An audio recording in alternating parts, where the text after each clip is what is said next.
Hi viewers, welcome to my channel Avani's World. Shri పరాభవ నామ సంవత్సరం, దక్షిణాయనం, వర్ష ఋతువు, శ్రావణ మాసం, శుక్లపక్షం, అష్టమి. ఈరోజు అనురాధ నక్షత్రం. ఈరోజు గురువారం. గురునామాన్ని జపించడం వలన, గురు అనుగ్రహం ఉండడం వలన జీవితంలో ఏదైనా కూడా సాధించవచ్చు. ఓం శ్రీ గురువే నమః. ఓం శ్రీ గురువే నమః. ఓం శ్రీ గురువే నమః. అందరూ ఈ నామాన్ని తప్పకుండా జపించండి. ఇక రేపు వరలక్ష్మి వ్రతం. రేపు శుక్రవారం వరమహాలక్ష్మి పూజ ఆచరిస్తూ ఉంటారు. అయితే ఈ పూజను ఏ ఏ సమయాల్లో ఆచరించాలి అని చెప్పేసి చాలామంది అనుకుంటూ ఉంటారు. రేపు ఉదయాన్నే 6:15 నుండి 7:30 మధ్యలో సింహలగ్నం ఉంటుంది. ఈ సమయంలో వరలక్ష్మి వ్రతం పూజను నిర్వహించడం మంచిది.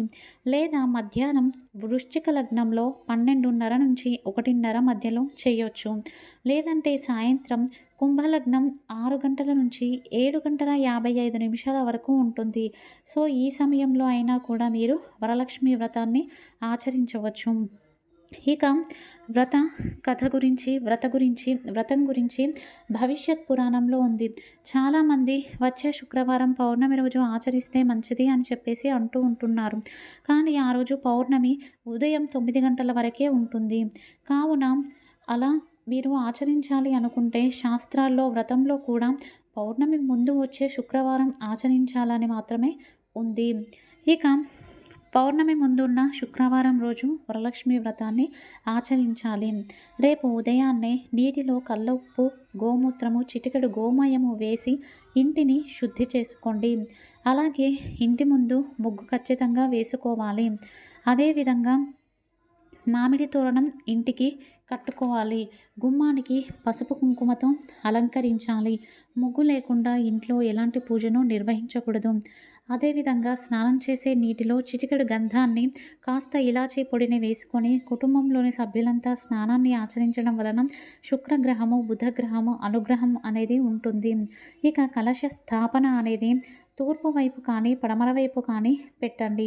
అలా ఒక వస్త్రాన్ని పరిచి దానిపైన అరిటాకును పెట్టి దానిపైన బియ్యాన్ని పోసి దాని మీద బియ్యం పిండితో కానీ పసుపుతో కానీ అష్టదళ పద్మాన్ని వేసి దానిపైన ఆ కుంభాన్ని పెట్టండి. ఆ కలశంలో బియ్యం కానీ పాలు కానీ నీరు కానీ వేయొచ్చు. మీ ఆచారాలను బట్టి మీరు ఏది వేస్తారో వేయండి. తదుపరి అందులో ఒక నిమ్మపండు ఉంచి గవ్వలు కూడా ఉంచితే మరీ మంచిది. ఒక బిల్వదళాన్ని వేయండి. కాస్త కుంకుమ అక్షంతలు కూడా అందులో వేసి ఒక నాణాన్ని అందులో వేయండి. అలాగే సుగంధ పరిమళ ద్రవ్యాలు అయిన పచ్చకర్పూరము, కుంకుమ కేసరిలను చిటికెడు వేయండి.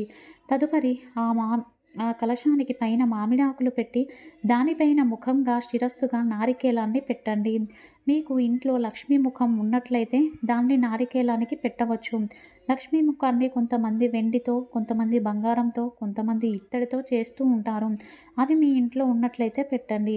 లేదంటే ఆ నారికేలాన్ని లక్ష్మీదేవి స్వరూపంగా భావించి చేయాలి. వీలైతే దానికి పట్టు వస్త్రాలను అలంకరించండి. ఆ కలశం ముందు పచ్చరంగు గాజులను, పసుపు రంగు గాజులను ఖచ్చితంగా ఉంచండి.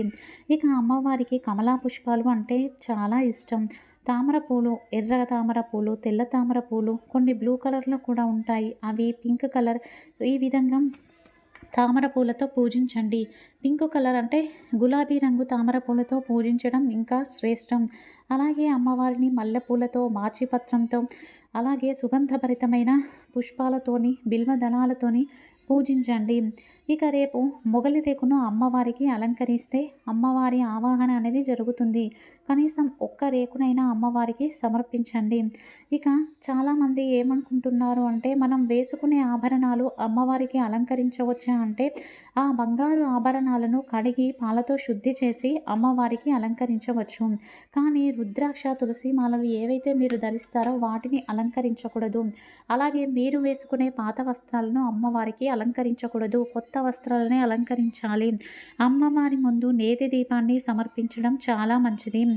వీలైతే అమ్మవారి ముందు శంకుని పెట్టి పూజించండి. ఇక పూజ అనంతరం ముత్తైదువులను పిలిచి పసుపు, కుంకుమ, వస్త్రాలను ఇచ్చి వారి ఆశీర్వాదాన్ని పొందండి. ఇక పూజ ఆచరించిన తర్వాత చేయకూడని పనులు మద్యపానాన్ని, ధూమపానాన్ని స్వీకరించడం, అదేవిధంగా ఇంట్లో గొడవలు పడడం, నాన్ వెజ్ వండడం, అలాగే స్త్రీ పురుషుల కలయిక అనేది వ్రతం ఆచరించిన తర్వాత నిషిద్ధం. వీలైతే రేపంతా కూడా అమ్మవారి స్తోత్రాలను, కనకధార స్తోత్రాన్ని, మహాలక్ష్మి అష్టకాన్ని కానీ, శ్రీ సూక్త పారాయణ కానీ చేయడం చాలా మంచిది. ఇక ఈరోజు వాస్తు పరిష్కారంలో భాగంగా ఇంటికి సింహద్వారాలు ఎన్ని ఉండాలి అని చెప్పేసి అనుకుంటూ ఉంటారు. ఇంటికి సింహద్వారాలు 1 కానీ 2 కానీ ఉండవచ్చు. 3 అసలు ఉండకూడదు. అలాగే చాలామంది బయట సర్వెంట్స్ వెళ్ళడానికి కిచెన్ నుంచి ఒక ఎగ్జిట్‌ని ఏర్పాటు చేస్తూ ఉంటారు. అలా ఏర్పాటు చేయడం వలన ఆ ఇంట్లో ఉన్న స్త్రీకి అనారోగ్యం వస్తుంది. అలాగే ప్రధాన ద్వారం అనేది 1 కానీ 2 కానీ ఉండాలి. ఇక వాస్తు పూజ, వాస్తు బలి ఎప్పుడు చేయాలి? గృహప్రవేశం తర్వాతనా ఎలా అని చెప్పేసి అడుగుతారు.